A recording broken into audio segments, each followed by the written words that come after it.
what keeps the spark alive long-term, and feminine pleasure. Suzanne, alongside with her husband, Suzanne Raja, who we have also interviewed on the Spark Starter podcast, is the co-founder of Warrior Sage.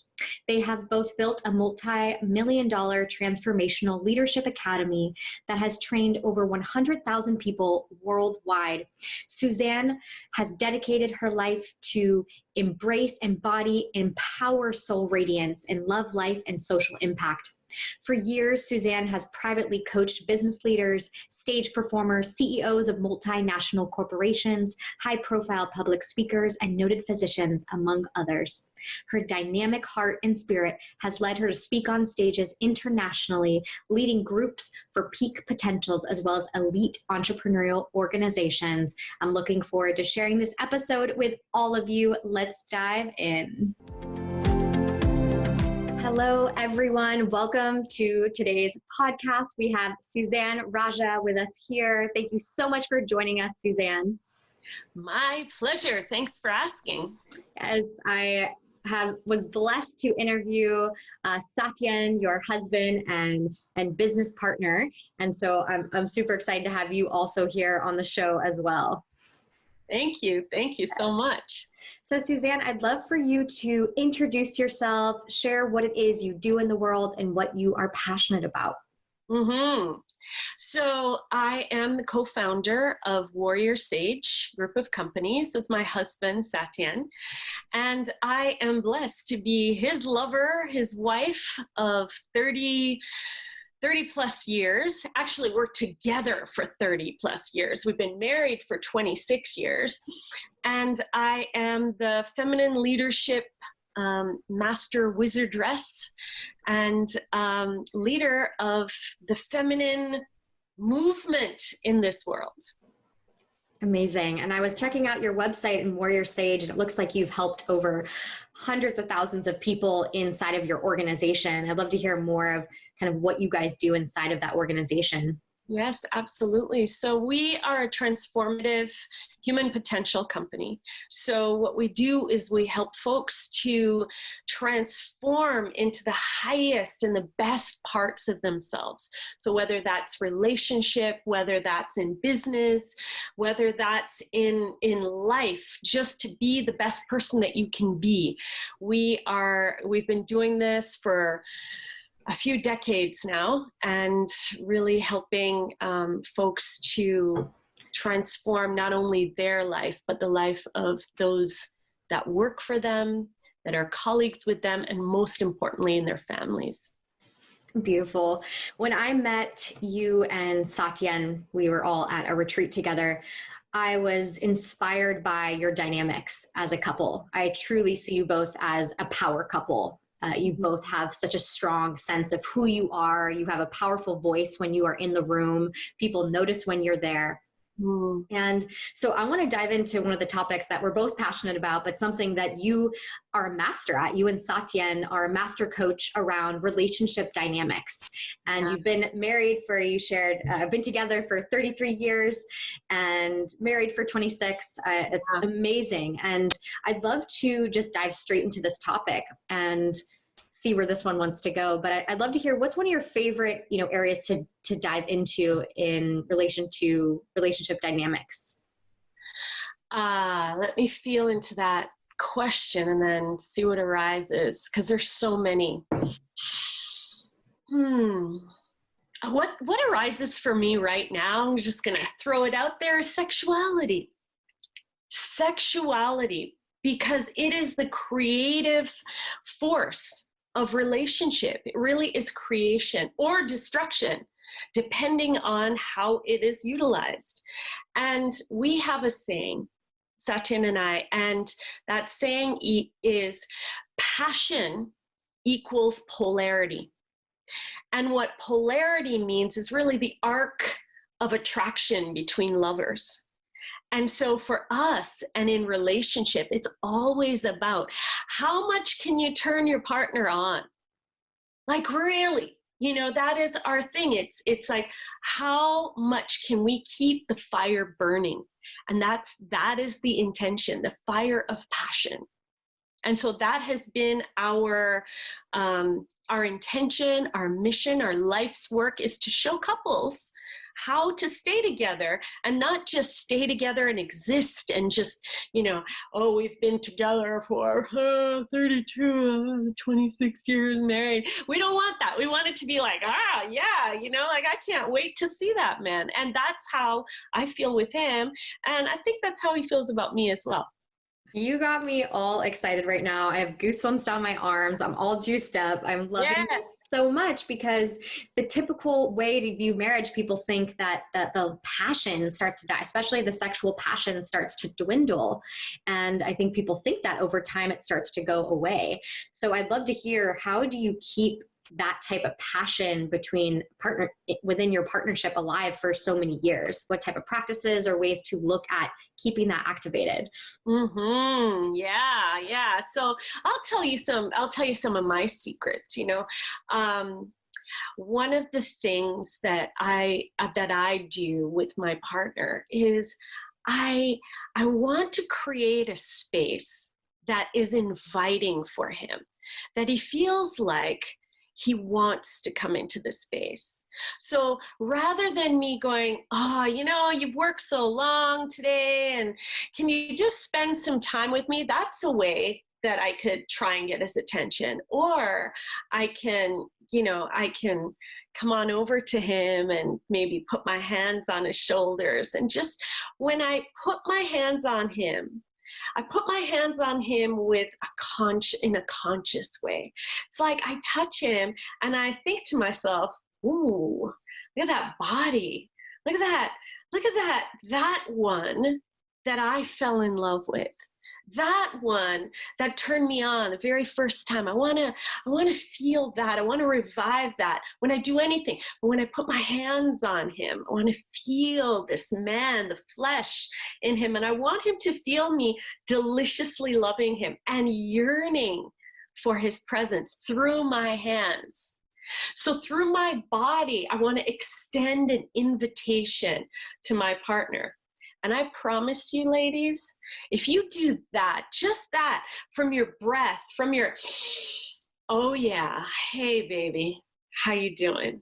If you could just do that, that's an invitation. It's an invitation. How can you invite him to be present in the moment?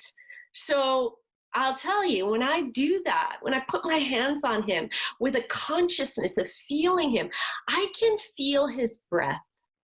I can feel if his breath is shallow and like needing some more touch, deeper touch, or I can feel if it's full and it maybe needs a lighter touch.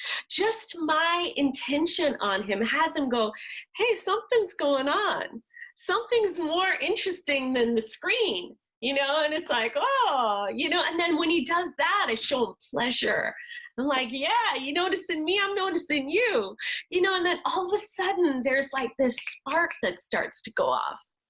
And if you can make that a devotion, like you're devoted to this one, you're devoted to their well-being, their happiness, first and foremost, then, it's like the gift that keeps on giving. Because what do you think they're going to want to do? Their smile comes on there. They're happy to see you, So it's about the invitation, and it starts there. I am loving this so much. I wish you all can see what Suzanne looks like on the camera. She's just so activated. It's so much fun to see you like this. So I'm just hearing so many pieces here that are intriguing me. So you're talking about this devotional energy, this devotional conscious awareness with your partner. And I'm going to ask a question the best of my ability, because I think there's actually a couple questions in here around, it feels like it's not about asking your partner to be the one who's activated and turn on. You're really from within yourself. You are becoming the space of the turn on activation within yourself. And then I'm also hearing this piece on devoting to your partner. So I'm curious, is there a balance between, you and yourself and how you are being in that space, but also how does devotion look? Because it's kind of like an outwardly expression, is it about being aware of how they're feeling and in their space? So almost those two different ways of being. I'm not sure if that's coming through, but kind of, how is it an internal activation? What are you really doing even on a deeper level, and the devotional part? So internal, but also externally, you're talking about putting your hands on him, that type of dynamic. So I'm just curious on those two poles right there. Let me see if I'm understanding, and I'm going to answer what comes up for me right away. Okay. So you made an interesting point, and I want to clarify something. In everything that we do, in everything that I do, whatever it is that I'm doing, I want you to first and foremost understand that this is coming from my choice that comes from a power from within me. I am grounded in who I am, very grounded and very strong in who I am. I'm not just a wallflower that's like, oh, please give me attention. Let me put my hands on you. There is a difference. There is not a needy sense of, oh, will you give me some attention? There is no neediness in me whatsoever. What I want you to understand, and I want you to first and foremost get, is who you are. Get who you are in this relationship, because you play an important part. You play a very valuable part in your relationship. Each one of you is 100% responsible for the passion within the relationship. I didn't say 50-50. I didn't say waiting for the other to do something before you do something. I didn't say that. I said you are 100% responsible. If you choose and you want to have passion within your relationship, understand you are 100% responsible for that. So if you've chosen that from your power, then what you do is you sit in that. And you take the time for your own self-care so that you are cared for. You care for yourself, and you're not coming from a place of needing or wanting the other to fill you by giving you attention. You are first and foremost, you have cared for yourself, you have given to yourself, you are happy within yourself, you're so overflowing within yourself that the only thing that you want to do is to in an effulgent way, give what you have to your beloved. And your beloved in this case is your partner. And so from power, from my strength, from my juiciness, from my happiness from within, I'm thinking about what can I do to be that invitation for this beloved that is the one that I've chosen. And how can I light that fire? And so from that place now, that's where I go into his office. Now our office and home happens to be in the same space. And that's a whole other conversation too. It's like, how do you work together and all of that? But we have a separate space, and I go into his space. I go in there with feeling sense. I don't just barge in, but I go in there with a feeling sense, feeling him. Then I put my hands on his shoulders from my power and my choice to offer him that invitation of me, my devotion, my love in the form of my bodily response to him, and show him that and give that to him. And it's like, baby, come on home. That's what that is. Yes. I love that you're saying this, because this is something that I've always believed. I'm not married yet, but one of my inner belief systems is that each person is responsible for their turn on in life, for their passion for life. And if two individuals keep that fire within themselves, individually ignited for life itself, the fire and passion can never die, because you're always in that activated state. It's always overflowing in you. And that seems like that's what you're talking about. Yeah. And Danielle, I love this. I love this interview. You are bringing out these, what I want to share with every question you have. I love it. I love when this happens. And here's another little thing.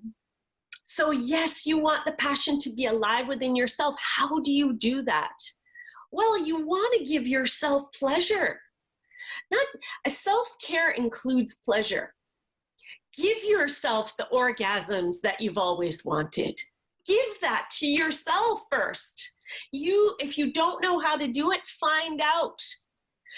There are amazing tools, I should say, of pleasure that you can purchase, and you can offer that to yourself.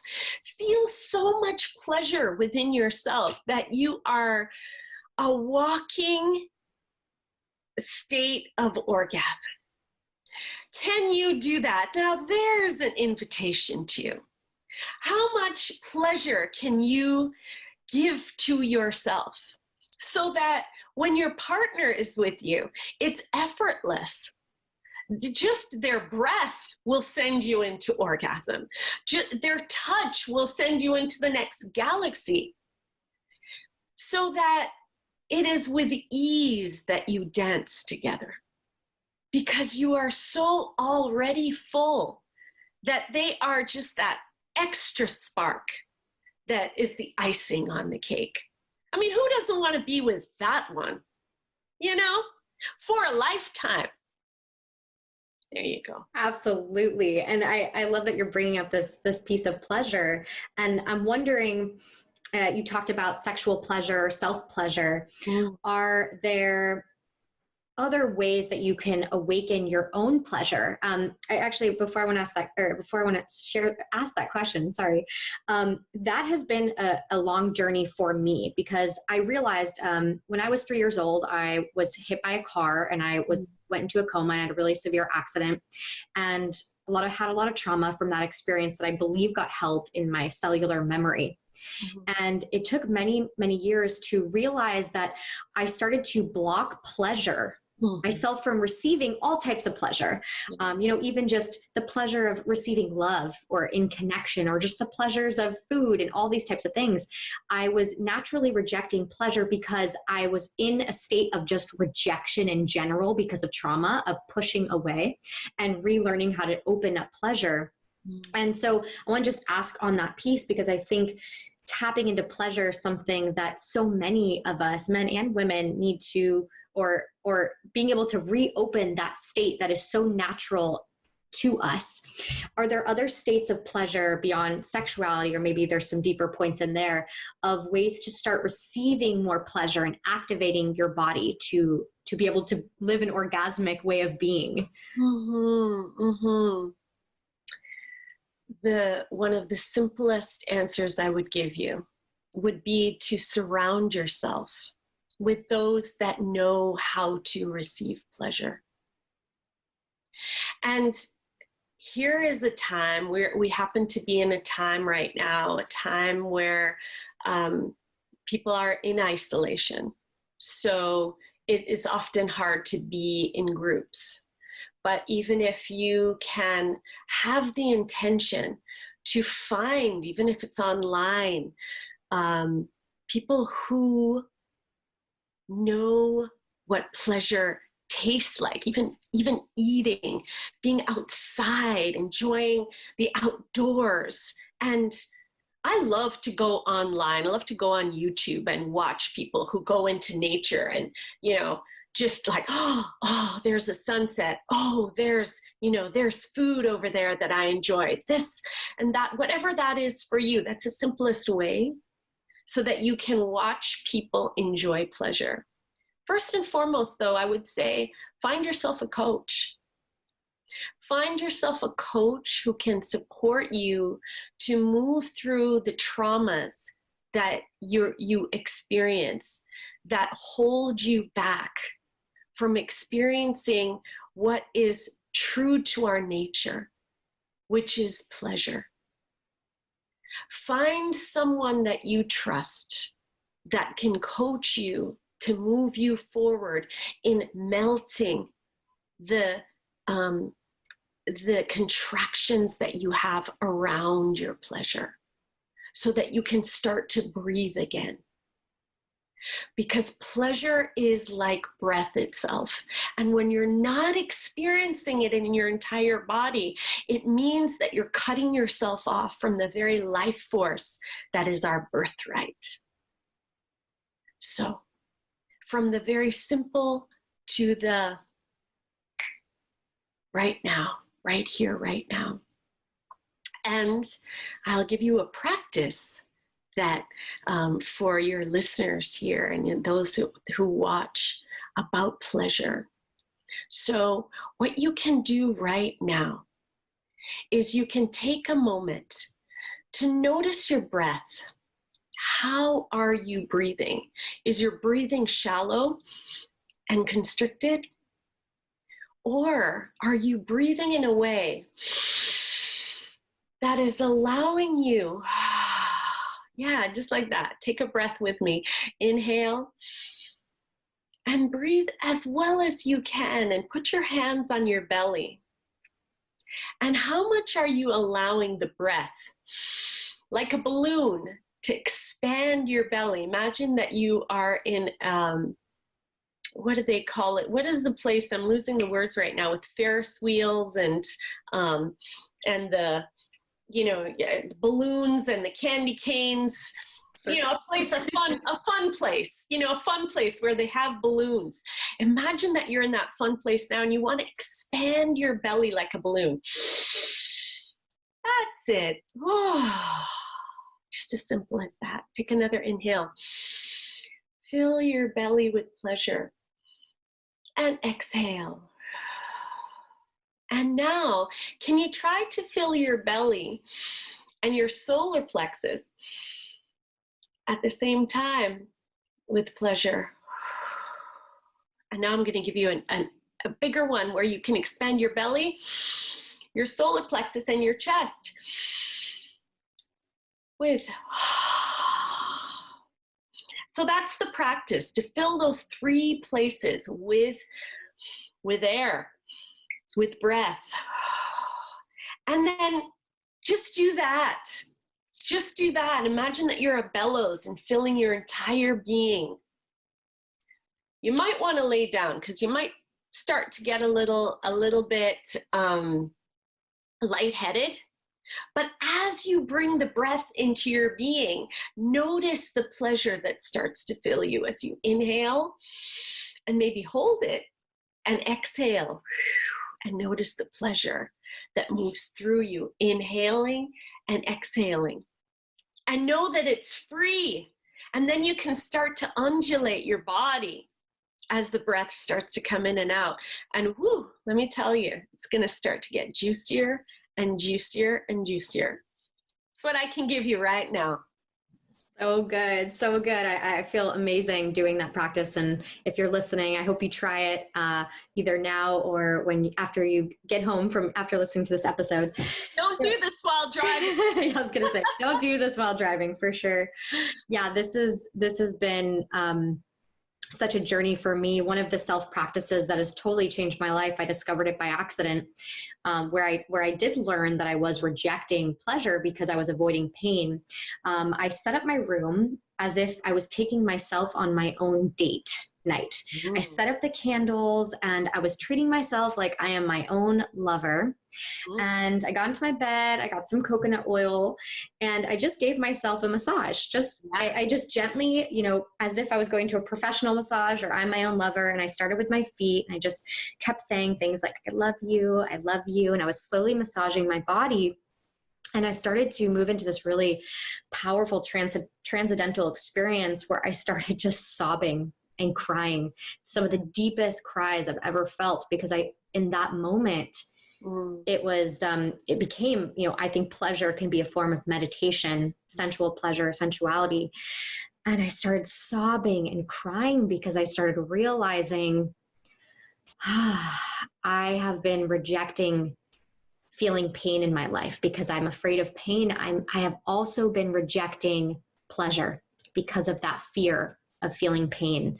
And in that moment, I just let myself really receive and imagine that I myself am spirit, or I am the universe, or I'm God, and I am giving myself pleasure and reprogramming my mind and my body to see that life is pleasure. Just to the other part of that story, when I was younger, after I got out of the hospital, I had a lot of really big scabs all over my entire body. I was dragged on the pavement, and every single day I can almost, like, it wells up emotion in my chest. After that period of time, my mom had to rip off the bandages and scab every single day. And I'm a 3-year-old. Before this, I was very bubbly and provided a lot of energy. And she had to rip off these bandages, and I would just be screaming in pain. I luckily don't remember these actual experiences. I remember after, looking at the scars on my hands, I had some scabs on my hands and not really knowing where it came from. So I don't have full memory of this experience, but this is from what she shared. She's ripping off the bandages. And so as I'm massaging myself, it was interesting. I started almost getting these flashbacks of calming my nervous system to remember life was loving me even in that moment. My mom was doing something that was incredibly painful for her to do, to cause this pain, but she did it because she knew the reason that she had to pull it off is because it would eliminate scarring. And she didn't do that, I would have had huge scars on my body. So she had to do that every single day. She had 3 other children. She had to be home, so it couldn't be done by a nurse. So I love and honor her for doing that. But in some way, my body started creating this concept of life was causing me pain. And this, just doing this simple self-massage, loving myself like I'm my own lover, and going through my whole body, and just, even if you get unpresent, get back to focus to, how present would you be if you were giving this to a lover or to a high paying client? How would you show up to yourself? And it was so profound, and that changed me forever. That was when I realized pleasure is an access point and a portal to profound healing, but also spiritual and intuitive insight and download. So I love everything you're sharing, because it's so rich and so deep in the power of what receiving pleasure could not only do for you in your own self-healing, but in relationship to this conversation, how you can show up to your partner, to your beloved, but it's absolutely going to trickle out into your whole relationship with life. So I love the practice that you're sharing. And if you're listening, I would absolutely try this self-massage, or, eat a strawberry slowly and deliciously, whatever way feels good for you. But these are some great practices, and I'm so glad we're talking about this today. Thank you. Yeah. Sounds amazing. I would add something. In the practice of trying to revive the pleasure, I want to say revive it, because it's not something that ever went anywhere. It's something that is a part of us. It's our birthright, like I said. What I would invite you to do is to be extremely compassionate and slow with yourself, gentle, and not try to force anything to happen or not happen. Be very gentle and slow, and almost, even when you're massaging yourself or touching yourself, go so slow and take your time, so that it's like, if you're not feeling, there's a tendency to massage and like go in there, which is natural, just like go in there and then make the sounds of, pleasure, when you may not be feeling it right away. Just massage yourself slowly until you really feel it, and then allow whatever arises to arise. Take your time so that it's a true arriving, and spend time in that moment and praise yourself. Give yourself lots and lots and lots of praise that you have allowed yourself this. Just like you said, I love you, I love you, I love you. It's so beautiful. I love you, and you're amazing. You're incredible. Thank you. Gratitude. Every single time. Yes. This is so beautiful. So I want to look at almost in some way the other side. There's the yin and the yang in relationships. And I love this piece, just closing it up here, being committed to yourself, to your own pleasure, to your own purpose, to your own turn on for life, and letting that overflow with your partner. I'm curious, Suzanne, moving into something that I'm also interested in is talking about conflict and communication. So in those moments where it's not feeling so pleasurable, you're feeling a trigger or you have a disagreement, I would love to hear the practices that you and Satyen teach or use in your relationship to move through these triggers or uncomfortable times that I'm assuming you still have in your relationship, or that, you know, everyone experiences. So I'd love to hear, what are your practices or your thoughts on that? Mm-hmm. You mean when he pisses me off? Yes. Let's get real here. And it happens, and I trigger him as well. You know, I mean, this is life. We're human. So let's say let me feel into you. Let me get an example for you. So the idea is that you want to speak to your feeling behind what has happened, because you can't bringing up what they did and that they did this to you is going to put them on defense right away. The way that I do it is I say, you know, I notice that you said something to someone, and I felt really angry. So I locate that feeling and really name it and say, I felt really angry because I have a desire to be private, and that had me feel really angry. We use the communications, and this was not conceived by us, but by it's called compassionate communication. Some people have called it nonviolent communication. We call it compassionate communication. The name of the founder is, please, in your when you do write this up, please write up his name, because his name is leaving me. When I get into feeling, I forget names, but I would like him to be honored, and it may show up as I speak. Anyway, so the idea is that we are compassionate with the way that we speak. So I'm going to speak about I'm going to speak about what actually happened. I'm going to speak about how I feel about what happened, because I have a desire, and speak about your needs. My desire is to be private. Would you be willing to hear my feeling? Would you be willing to hear that? So we slow down and we break down how we speak to each other so that it's not harming, that we don't harm each other. And we have to consciously remember to do that. So what we utilize is the compassionate communication methodology that works for us in times of conflict. And the real thing is that, yes, that works, but the intention and the commitment to use whatever it is that you know will help you to be back in compassionate communication with your partner will bring you closer. Because you can sling and you can cut down all you want, and momentarily you may feel good, but you'll destroy your relationship over time. The idea is to come back together no matter what, and follow through on what you've committed to do. Be 100% responsible for your energy and your commitment to coming close.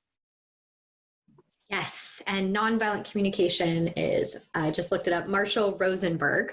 Thank you. Yes, and I absolutely love his book as well. So I've read that previously, and I try to practice this one as well.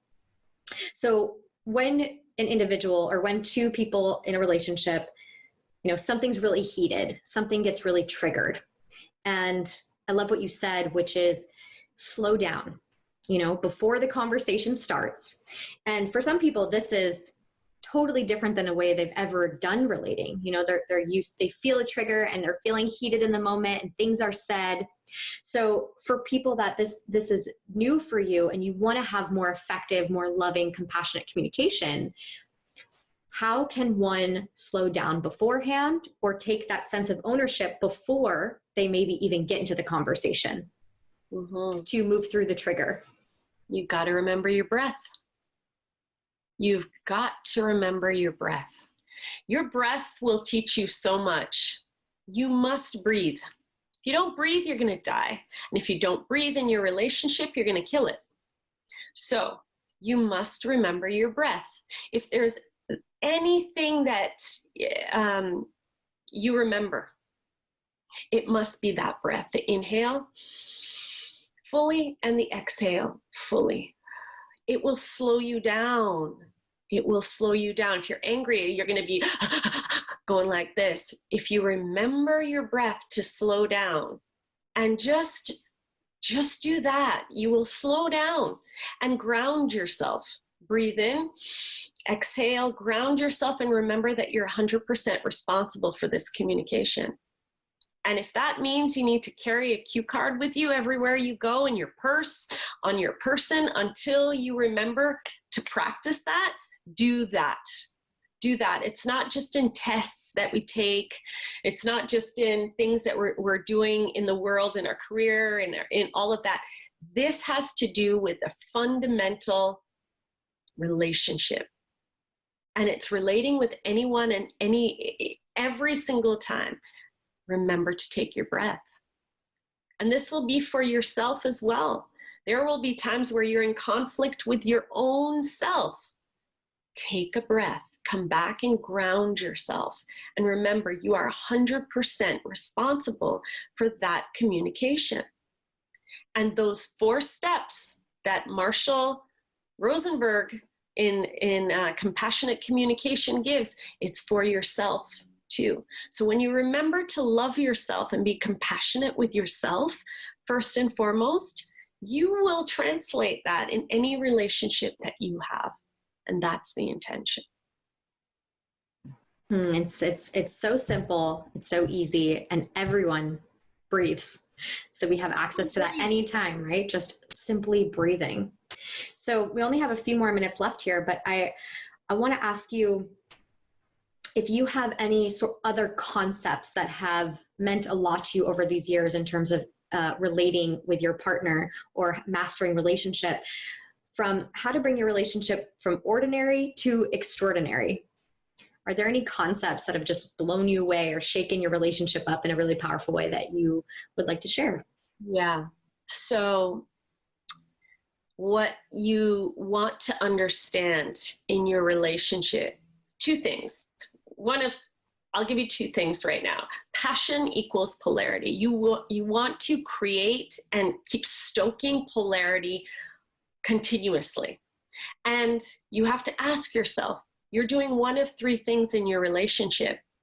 You are either attracting each other, neutralizing your relationship, meaning your neighbors, you're doing a handshake, or you're repelling each other. So you must ask yourself each and every time, in each and every moment of connection with your partner, what am I about to do here? In my expression, my remembering to breathe, because in my breath will help me to slow down. And what is it that I want to create? Polarity, which is the arc of attraction between lovers. And in creating polarity, I am creating attraction. And in forgetting to breathe, I am either repelling or I'm neutralizing my relationship. So remember, passion equals polarity. You're doing one of 3 things: attracting, repelling, or neutralizing. You want to attract and you want to stay connected. So remember the breath. It will ground you and it will remind you why you're here. because you're 100% responsible for your relationship being the best that it can be. Can you explain just a little more in depth what polarity actually means, or what that can look like in some examples? Polarity is the spark of attraction. It's like the spark of attraction, the attraction. You know, magnets attract each other. It's like when you just first saw your partner, it's like, or you felt like this is it. It's that moment. It's that moment when you're like, you're moving towards them. You want to be with them. You want to have this connect. You want to live life with them. You want to move forward in the world with them. Why? Because there's something you can't explain that's pulling you to them.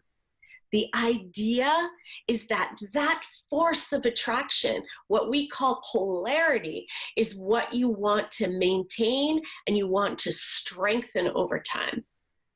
And when you are attracted to your partner, that means you're continuing the strengthening of it. When you're repelling each other, that is when you are not stoking the attraction. And there are several ways to keep this going, and this is another conversation. So, yeah, there's just so much goodness, so much goodness. I love this. And I do think one of the things you were sharing with polarity is the self-ownership of your own pleasure. Right? That seems a big piece of it. Absolutely. Yeah. But, you know, even if you're attracted to, life attracts you all the time. So, you know, we're always attracted to something. And the question is, what are we putting our attention on? And what are we sending out the vibes of attraction to? We want to keep that within our relationship, and we want to be juicy, don't we? Absolutely. Yes. Yes. Thank you so much, Suzanne, for coming on the show today, sharing your aliveness for life. You got me all juiced up. Yeah. I would love to have you share what's the best way for individuals to get connected to you and the work you share. What you can do is you can go onto our website, warriorsage.com. warriorsage.com. And you can contact me directly at Suzanne@warriorsage.com if you're interested in taking your life to the next level. We have a qualification for working with me, and yeah, we'll give you a questionnaire and see if it's a fit. And if it is, we'll see how it goes. And I'd love to meet you.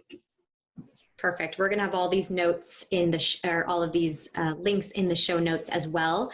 So to wrap it up, Suzanne, is there any last parting words of wisdom to tie everything together? Anything else you want to leave with our listeners today? Mm-hmm. So there is a saying at Warrior Sage that I want to leave with you. Ignite passion, live freedom, and embody love. Have that as your practice. And yeah, love is victorious. Love is victorious. Thank you so much, Suzanne. And thank you, everybody, for listening to this episode. Today is an invitation to take a deeper breath and get reconnected to your body and your pleasure and your joy for life. So thank you, everyone, and we'll see you on the next episode. Thank you for listening to today's episode. If you liked or enjoyed this session, please subscribe or share with a friend. We look forward to having you join again for our next Spark Starter episode.